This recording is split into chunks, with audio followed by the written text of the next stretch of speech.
Good morning. Welcome to First Unitarian Church. Welcome to First Unitarian Church of Cincinnati. My name is Lois Gish, and I will be your worship leader this morning. I'm grateful to share this service with you, both in person and online. Our church is a place where you can bring your whole self, your full identity, your questioning mind, and your expansive heart. We are a community committed to social justice and to supporting the various spiritual and ethical paths of our members and friends. Our congregation was founded in 1830, and we have worshiped in this building since 1889. But we acknowledge that we occupy stolen land that is the ancestral home of the ancient earthwork and mound builders, and most recently, the Myaamia and the Shawnee peoples. This is an uncomfortable history and a tension that we must constantly recognize as we struggle with the implications of that profound injustice. If you would like to know more about our church or about the Unitarian Universalist faith, please contact us by emailing member-care@firstuu.com. For those of you worshiping at home, this email address is in the description of today's service on our YouTube page. Our congregation strives to be welcoming to all, so you will see signs for various accommodations posted around the church and also listed in the order of service. Our ushers would be glad to answer any questions. The beautiful flowers that you see here this morning were provided to us by Angela Pruitt, and she dedicates them to the hardworking volunteers at Shiloh Food Pantry. Now, before we begin our service today, please rise and greet your neighbors or say hi in the chat until I ring the singing bowl to bring us back together.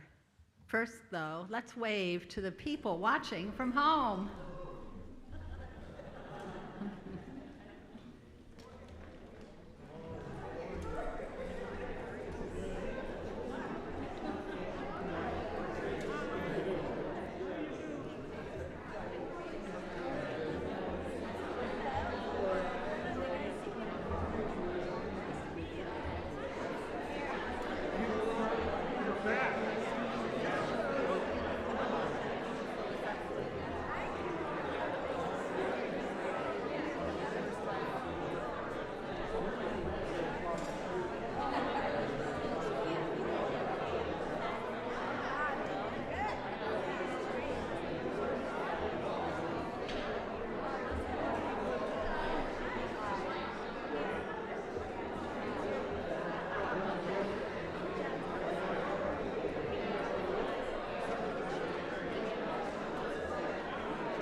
Chloe.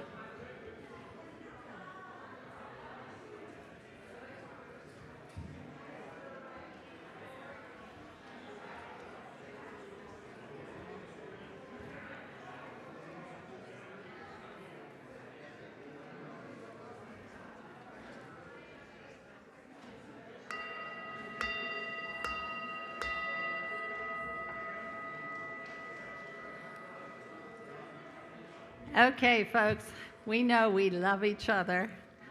Let's come back together.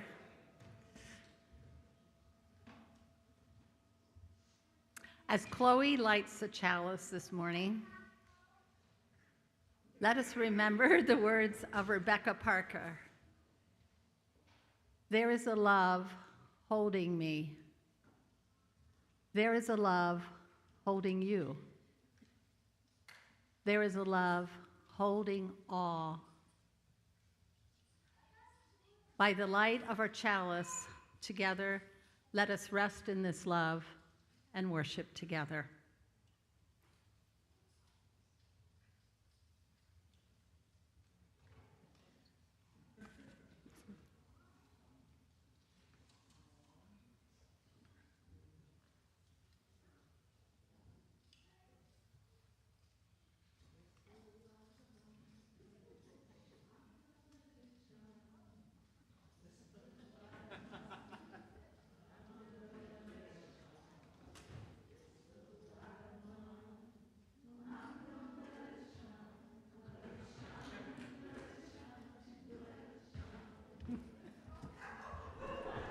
Oh.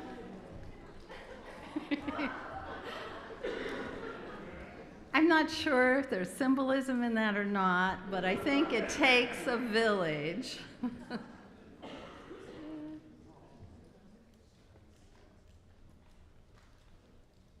We forgot to light the little votive candle first, which makes it much easier.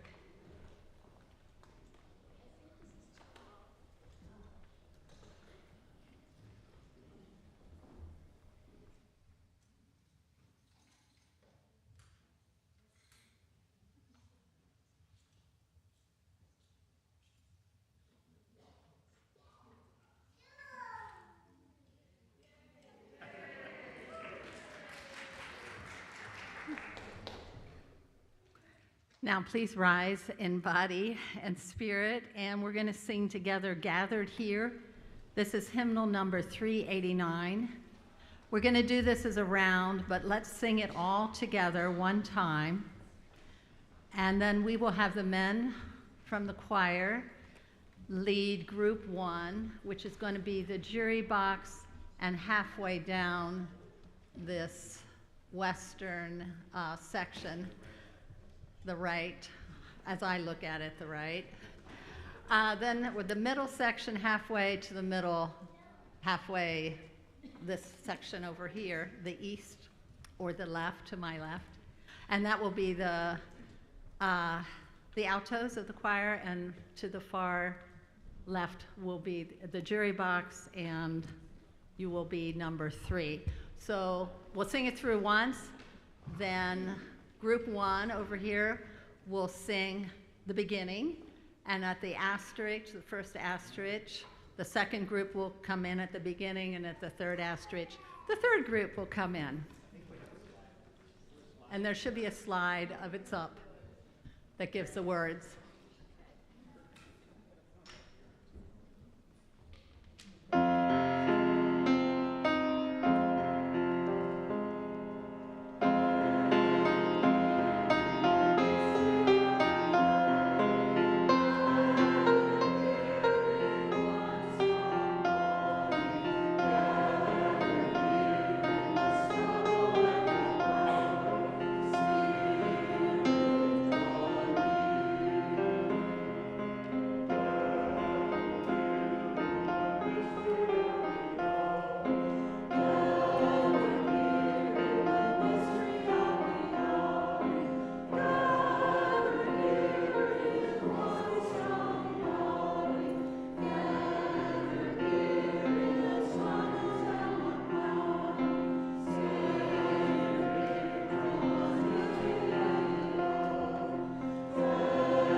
That was fantastic.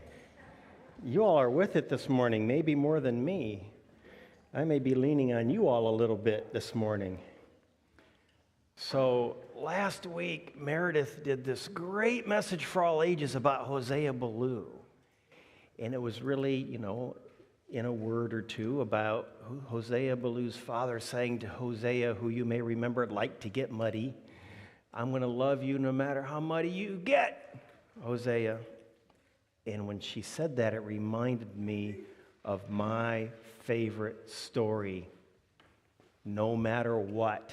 How many people know No Matter What? Oh my gosh, this is going to change your life. This is a fantastic story. So we do have some slides to go with this, but we don't have slides for every picture in the book. So while this part of the congregation watches the slides, I'm going to move in this direction, and I'm going to sit on the floor so that anybody who wants to head over here and see the pictures in this book, you're welcome to come sit by me. It's safe. I don't bite.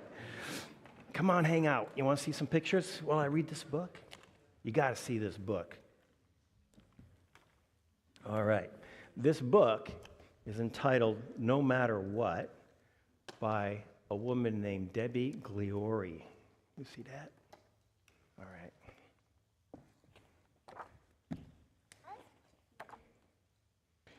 So this is large, and this is small.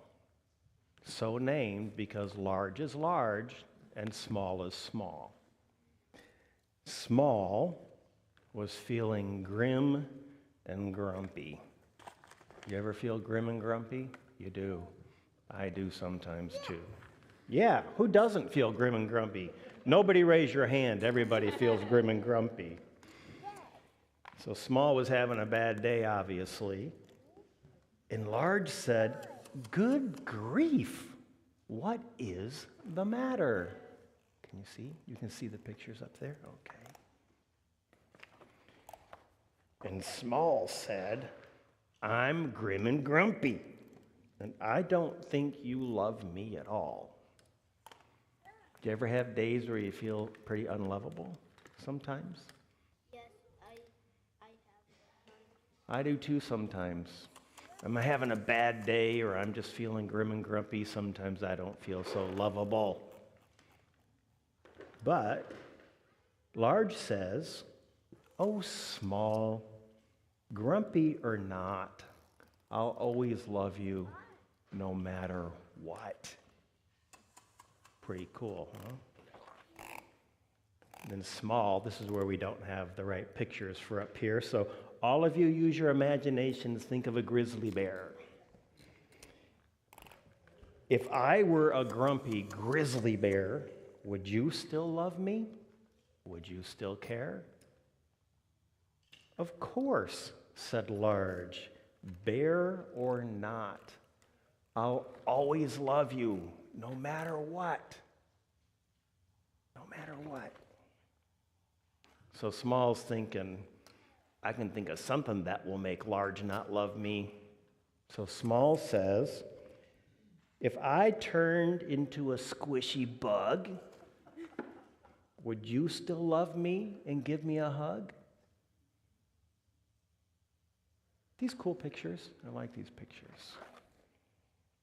"Of course," said Large, "bug or not, I'd always love you no matter what."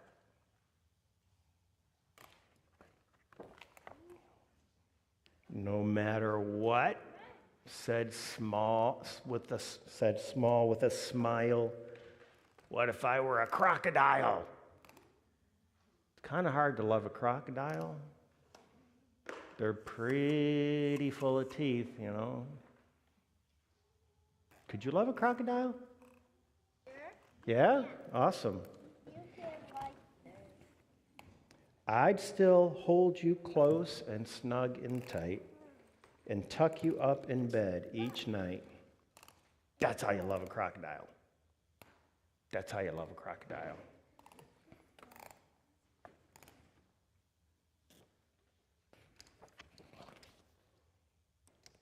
"But," said Small, "does love wear out? Does it break or bend? Can you fix it or patch it? Does it mend?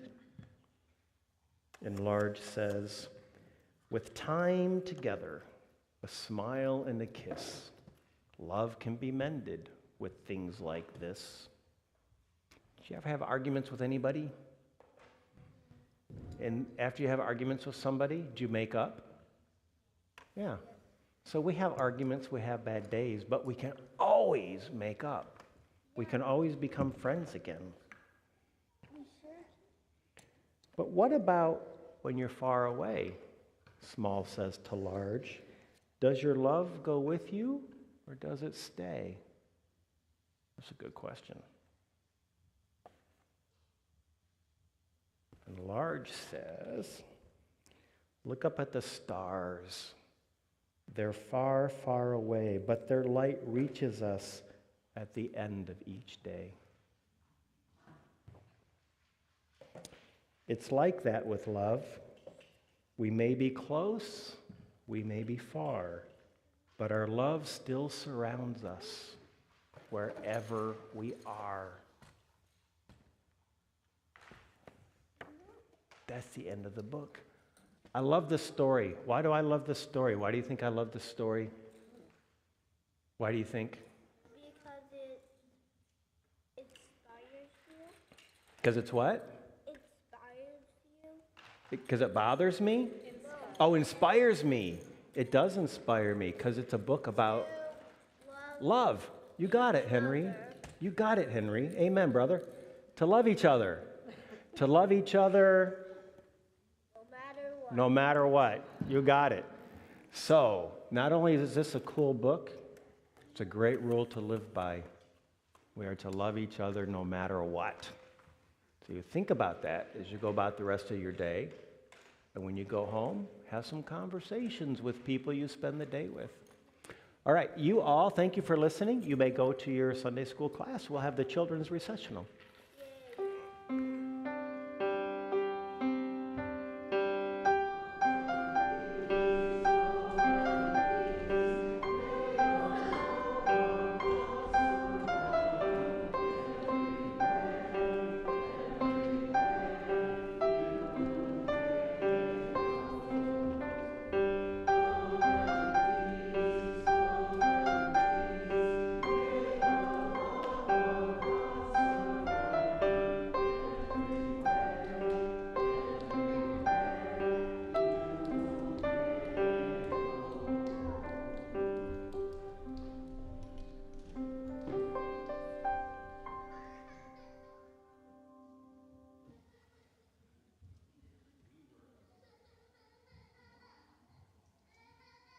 We're absorbed in that toy, I tell you.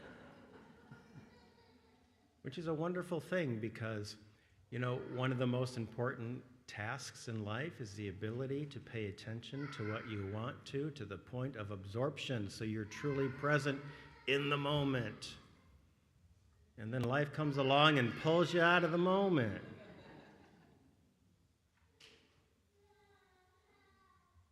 Everything's a spiritual lesson when you want it to be. All right. So, let's take a moment, pull our attention into ourselves, place it somewhere on your body, perhaps on your breath, perhaps just feeling the sensation of your body resting in your chair, maybe your feet on the floor. Just take your attention and put it somewhere that pulls your attention back into you, and for about a minute, we'll just sit together in silence.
Part of being a beloved community is sharing joys and concerns with each other.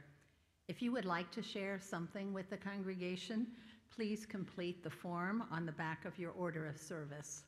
And you can place it in the offering basket as it is passed, or later you can put it on the desk at the back of the sanctuary when you leave the service. Our September Share the Plate offering is for Tikkun Farm in Mount Healthy, a 3.5-acre nonprofit farm in the Mount Healthy neighborhood of Cincinnati. Tikkun Farm engages in the sacred work of restoring people, community, and creation. Through meaningful work and spiritual practices, Tikkun Farm offers their guests an experience of belonging and belovedness. If you are inspired to donate to Tikkun Farm or to support the work of First Church, there are several methods of giving. These are listed in the order of service, and there are links to in the description of today's service on the YouTube channel for folks watching online. Just click more at the end of the sermon description. If you are visiting with us here for the first time, please let the plate pass you by. Your presence is gift enough.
Since the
is All I Ask of You, and I think we have a slide for this one. You may remember we did this a few weeks ago, but thanks to your fearless leader, I misdirected you, and so we kind of messed it up. And I'd like us to do it again to A, help us learn it, and B, to see if I can give proper instructions so we could learn to sing it properly. There we go. So some of you weren't here, most of you were here, so hopefully you'll remember it fairly well. And what I like to do with this is do a call and response kind of thing where this side of the congregation sings the first line and this side sings the first line in response. This side sings the second line and this side sings the second line in response. Last time I asked you to look at each other, turn and face and look at each other while you did it, and you weren't doing it. And I'm thinking, boy, they don't like to look at each other. And I realized, oh, wait a minute, you need the words, which are way up here. So an assumption on my part, proven faulty. So you don't have to look at each other today. You can look at the words up here. We're going to focus on singing it correctly. And it basically goes, all I ask of you, all I ask of you to remember me is loving you. Then this side would respond, all I ask of you is forever to remember me.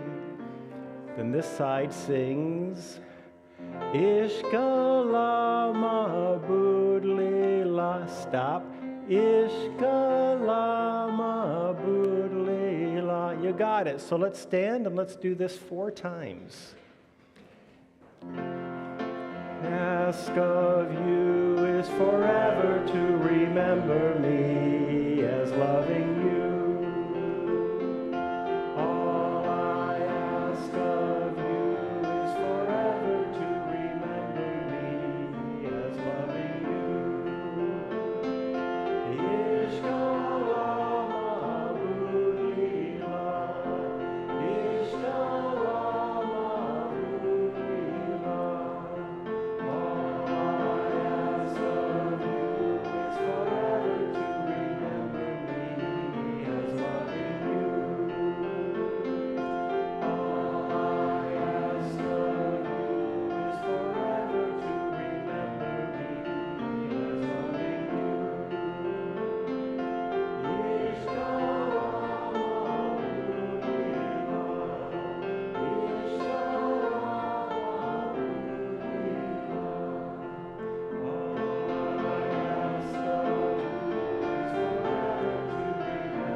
That was pretty good.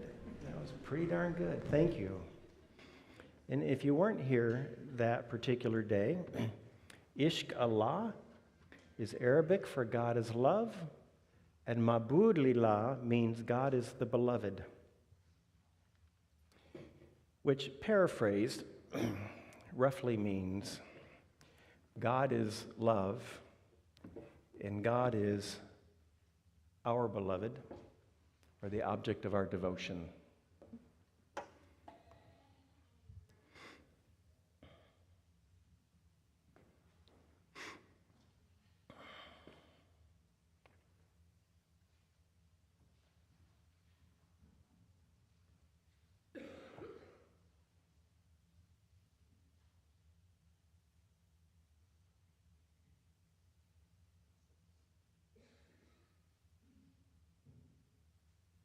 When you come in next week, your chairs are going to be much closer to the stage. feel so separated.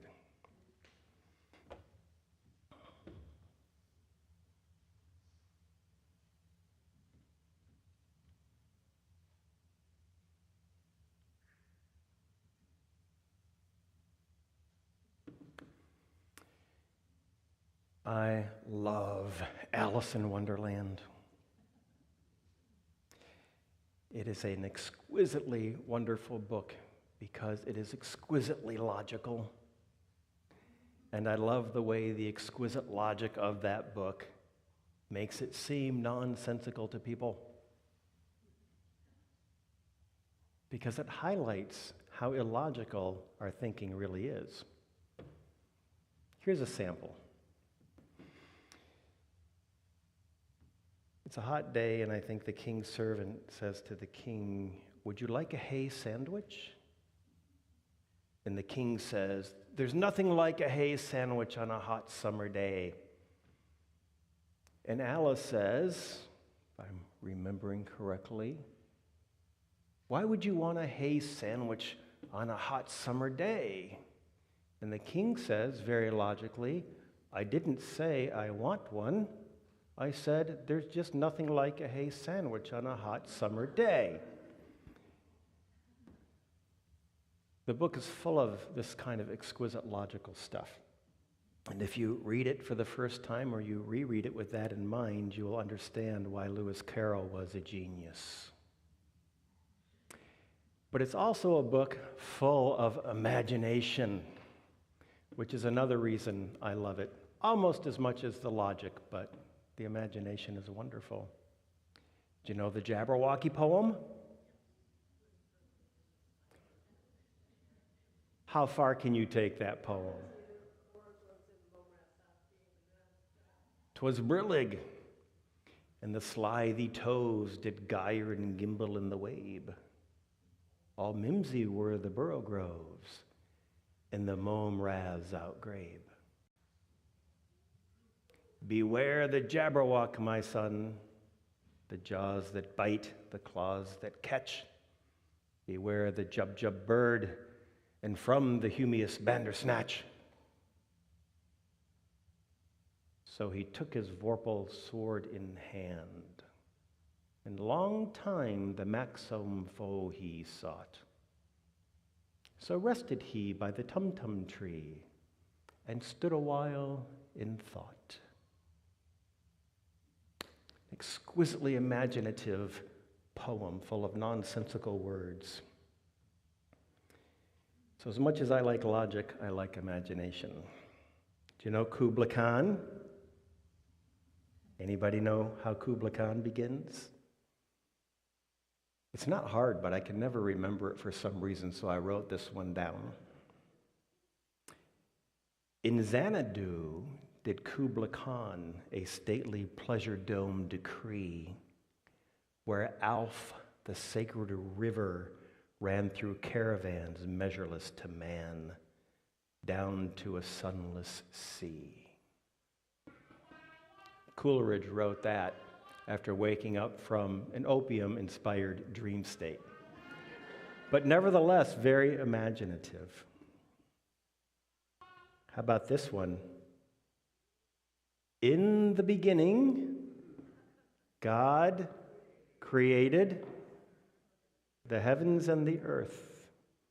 And the earth was without form and void, and darkness was upon the face of the deep. And the Spirit of God was moving over the waters."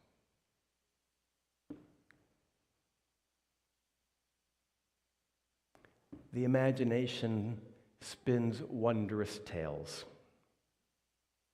And it's part of who we are as human beings. We use the imagination to help make meaning in life.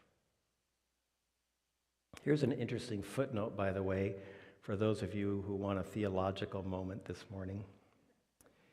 The beginning of Genesis is rendered in the English typically, "When God began to create the heavens and the earth." And it is from this line that the church gets its theology of creation ex nihilo, which means to create from nothing. However, biblical scholars, Hebrew scholars, scholars of ancient Semitic peoples, will tell you that there's an alternative interpretation of that text that might be more accurate. It all has to do with the preposition when.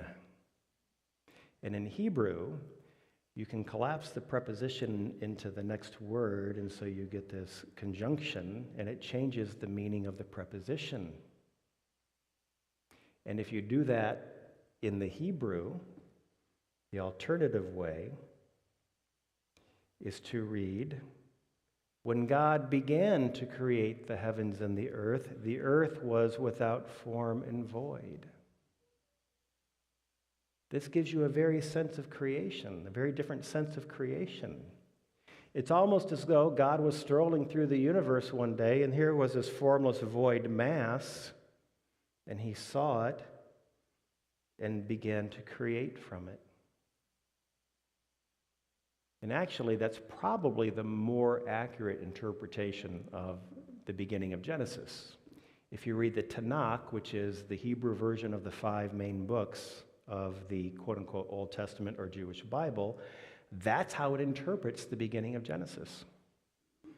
That preposition alone has sparked theological debate for 2,000 years. Isn't that fascinating? Anyway, that's just a footnote to the sermon.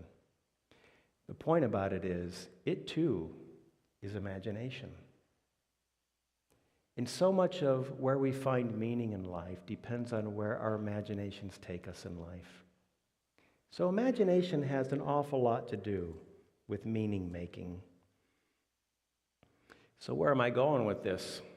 I'm going to make a point this morning about imagination and narrative.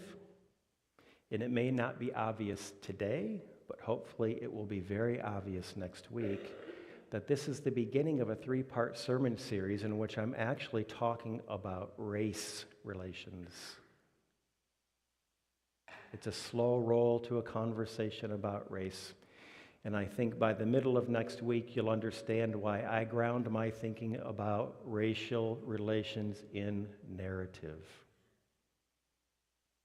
And hopefully, maybe even by the end of the sermon, you'll go, I think I know where he's going. And next week, we'll go there. But it's such an important point to me, this question of narrative, when I think about race relations, that I just wanted to put a singular idea out about it today, which I think will give you a new way to think about things, and we'll build on it next week. So the human mind is very complex. Freud tells us that we have an unconscious, and we have a superego. And we also know that the mind can think in linear terms. It can do logic, it can do mathematics, it can write stories, it can calculate its environment to help it maneuver through life. We can go into our memory banks and we can dig up old memories. We can think about future plans, what I'm having for dinner, what I'm going to be doing next year, someday I'm going to retire, and da-da-da-da-da-da-da. And we can use the imagination. The human mind is very complex. We're very complex creatures. The imagination, to me, is more the thing than anything else that is interesting about the human mind. And one of the things the imagination is used for is the creation of narratives. The imagination is used in the creation of narratives. Okay? So, for instance, I just read the beginning of Genesis. Genesis is part of a narrative, a theological narrative, at least in the Christian world, that explains human experience. Where do we come from? What is the meaning of life? Where are we going? And in the Christian narrative, there is this imaginative narrative that says, well, Genesis tells us where we come from. There's a story there. And God, from the beginning of time creating Genesis, is unraveling history in a linear fashion. So you have the creation, and immediately in Genesis, if we go just a little further, you have the fall, in which Adam and Eve are expelled from the garden. This is part of the narrative. It's part of God's plan. So we're all born into sin. But at the midpoint of the narrative, Jesus enters the human world in incarnate form as our Redeemer, dies, is buried, and is resurrected as part of the narrative. And that is, according to the narrative, the opportunity for people to profess belief in Jesus as the Savior from the sin we inherited from Adam and Eve. And before too long, the Christian world tells us the opportunity for all human beings who are destined to live to come to believe in Jesus as the Savior will exhaust itself. Jesus will return, establish the kingdom of heaven on earth, and forward into eternity in the heavenly abode, while all those who didn't believe are damned in hell. That is one explanation of how you find meaning in life, and it is a narrative, I would suggest, of imagination that gives a lot of people comfort and understanding. And in fact, if you look at most of the religious stories, even most philosophies, even most psychologies, what you're going to find out is these are usually attempts to answer those deep existential questions that drive us as human beings. And if you really look at them, they're very imaginative. They're very imaginative. So, narrative is important, and imagination is a part of narrative. So, what I'm going to do this morning is throw out to you the crux of today's sermon. So, this is one where for the next 5 to 7 minutes, you got to put your thinking cap on, because I'm going to throw some postmodern philosophy at you. And if I'm decent at what I do, you will understand it in the next 5 to 7 minutes, and it will have meaning for you. There's a postmodern philosopher named Mark Taylor. In his book, Erring, which I don't recommend you read, it's difficult even for philosophers, he has a section on narrative. And he writes this: "You will notice a suspicion that has been gathering throughout our consideration of narrative. It is possible that there is more imagination in narrative than most people are willing to acknowledge." Basically what I just laid out for the last 10 minutes.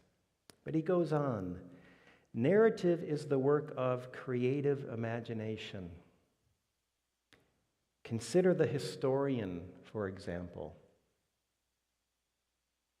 The historian's picture of the subject, whether that subject be a sequence of events or a past state of things, appears as a web of imaginative construction stretched between certain fixed points."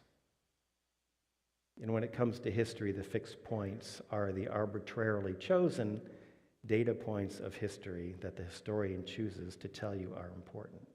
I'm going to read that second part again. Consider the historian, which is important, because we don't tend to put history in the category of narrative or imagination like the other examples I talked about at the beginning of the sermon. But Mark Taylor is telling us this too, history too, is imagination and narrative. Consider the historian. The historian's picture of the subject, whether that subject be a sequence of events or a past state of things, appears as a web of imaginative construction stretched between certain fixed points. Basically, if you read someone's account of history, there will be certain pretty objectively demonstrable historical occurrences that they'll point out. And between the occurrences they choose to point out, they explain to you what that history means and how to interpret it. And Mark Taylor is saying this is not objective. This is imagination. Driven by what? the historian's personal perspective and bias. So a few of you went, oh, I know where he's going next week. This is so important for us to understand. This is what's going on in certain parts of the country when you hear dribble like the slaves learned important life skills during slavery. Talk about imagination. Talk about spinning a web. Talk about a historian's agenda of interpretation. See, you can write history in a number of ways. You can even get on the national news and say, well, I know that's the storyline, but we have alternative facts, alternative fixed points that we think matter, and we'll weave a narrative around those. And that's what true history or the true state of affairs is. You see how imagination works in the creation of history or even current narrative? It plays a vital role. Does that make sense? Am I decent enough that you basically get that? Okay. So here's an example. Remember these? My first words to you about My Boy's Shoes. My Boy's Shoes is the title of a haiku written by a man, a father who survived the bombing in Hiroshima, but whose son didn't. And whose son was so charred beyond recognition that if it weren't for the shoes on his feet, his father would not have recognized his son when he finally found him. So he writes the haiku. These are my boy's shoes. This is not my boy. This is not my boy. Powerful stuff. Now, we live in America, and we think about the experience of Hiroshima and Nagasaki, and there's a historical narrative or interpretation of those events that we know.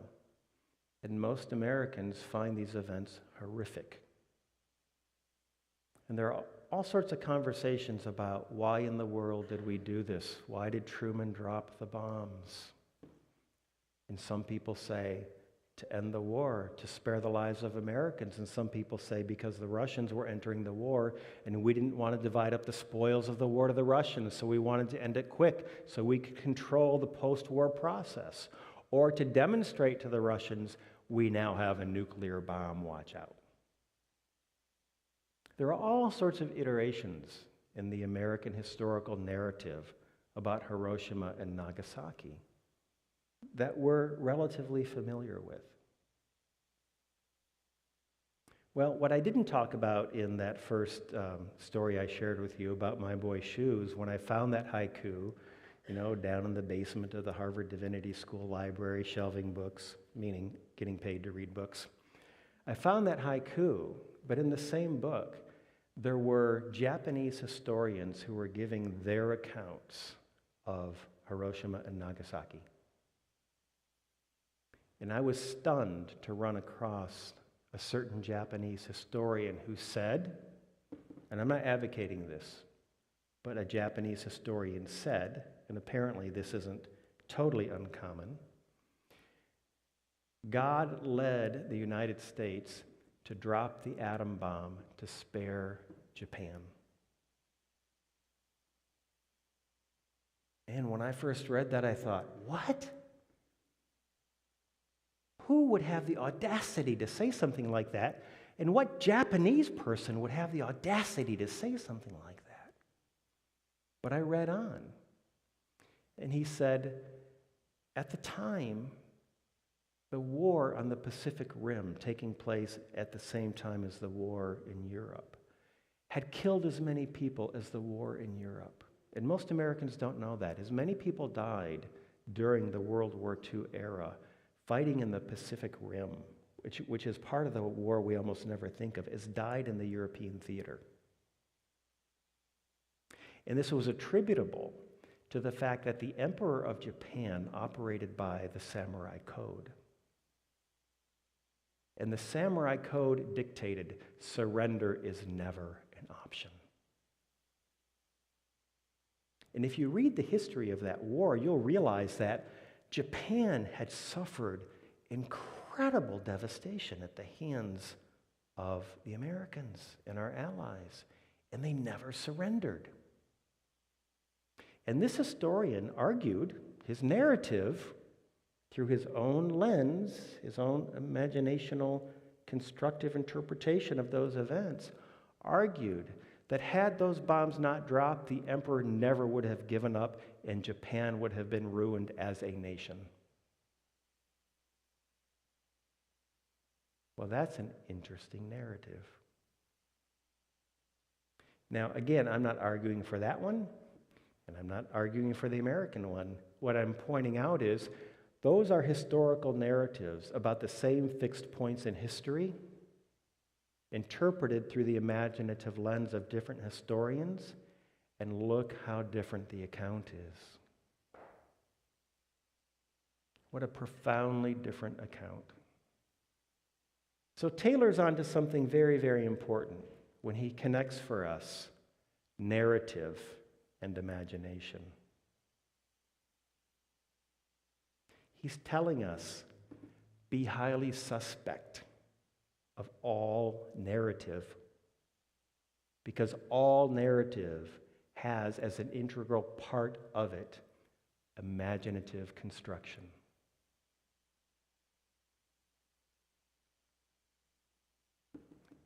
Even the evening news. Do you ever compare Fox and MSNBC and CNN? Same events, incredibly different narratives, right? Right. So that's the point of today's sermon. And if you've grasped that, I have succeeded. And if you remember that, coming into next week, I will have succeeded even more because we're going to build on that. And so as I end today, I want to leave you with a second thought to ponder, thinking about next week. Where am I going? If every narrative is the imaginative construction of a narrator, whose interest does the narrative serve? Every narrative serves somebody's interest. It's important to ask that question, but even more importantly, inversely stated, and now you know where I'm going next week. In a given narrative, whose interest is not being served? And toward what end is that interest not being served? And otherwise, what narratives tell you is by definition exclusive to the narrative, and through strategic exclusion leaves out certain fixed points and certain storylines and certain imaginative explanations of events. And when we get into next week, you're going to see very clearly why this question of who a narrative serves is so important. And remember, this is a slow roll into a conversation about racial relations. So, as in uffish thought he stood, the Jabberwock with eyes of flame came whiffling through the tulgey wood and burbled as it came. 1, 2, 1, 2. And through the vorpal blade went snicker snack. He left it dead, and with its head he went galumphing back. And hast thou slain the Jabberwock? Come to my arms, my beamish boy. O frabjous day, Kulul Kalay, he chortled in his joy. 'Twas brillig, and the slithy toves did gyre and gimble in the wabe. All mimsy were the burrow groves, and the mome raths outgrabe. Now, when we hear that story, we think, good for the boy, he killed the Jabberwock. But is that imaginative interpretation of the events necessarily objective? Who does it serve? And whose story doesn't it tell? The story of the Jabberwock. All right, we'll stop there, and we have a moment of musical reflection.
As we extinguish the chalice, let's read together the words that will appear on the screen.